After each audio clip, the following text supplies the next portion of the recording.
This is a continuation of our reading of John Calvin's Institutes of the Christian Religion. Number 2.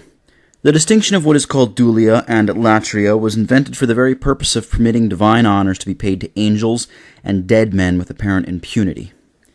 For it is plain that the worship which papists pay to saints differs in no respect from the worship of God, for this worship is paid without distinction. Only when they are pressed, they have recourse to the evasion that what belongs to God is kept unimpaired, because they leave him latria.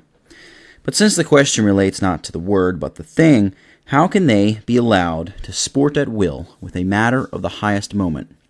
But not to insist on this, the utmost they will obtain by their distinction is that they give worship to God in service to others, for latria in Greek has the same meaning as worship in Latin, whereas dulia properly means service, though the words are sometimes used in Scripture indiscriminately. But granting that a distinction is invariably preserved, the thing to be inquired into is the meaning of each.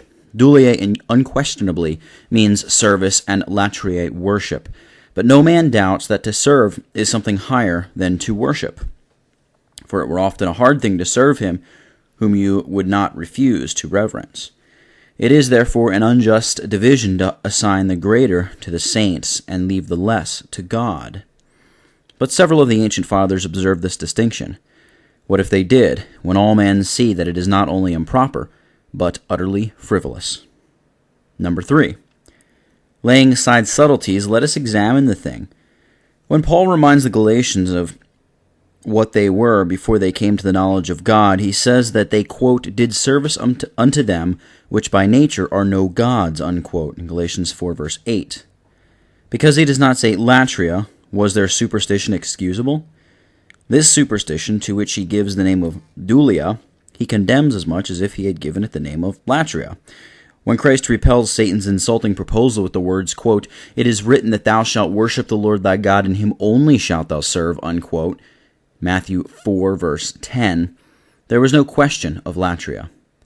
For all that Satan asked was proskunesis, obeisance.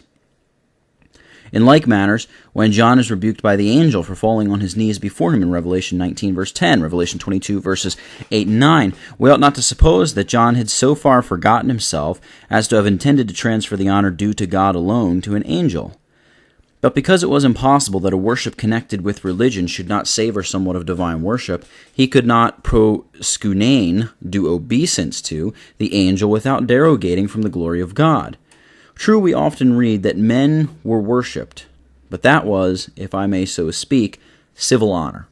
The case is different with religious honor, which the moment it is conjoined with worship, carries profanation of the divine honor along with it. The same thing may be seen in the case of Cornelius in Acts 10, verse 25. He had not made so little progress in piety as not to confine supreme worship to God alone. Therefore, when he prostrates himself before Peter, he certainly does it not with the intention of adoring himself instead of God. Yet Peter sternly forbids him. And why? But just because men never distinguish so accurately between the worship of God and the creatures as not to transfer promiscuously, to the creature that which belongs only to God. Therefore, if we would have one God, let us remember that we can never appropriate the minutest portion of his glory without retaining what is his due.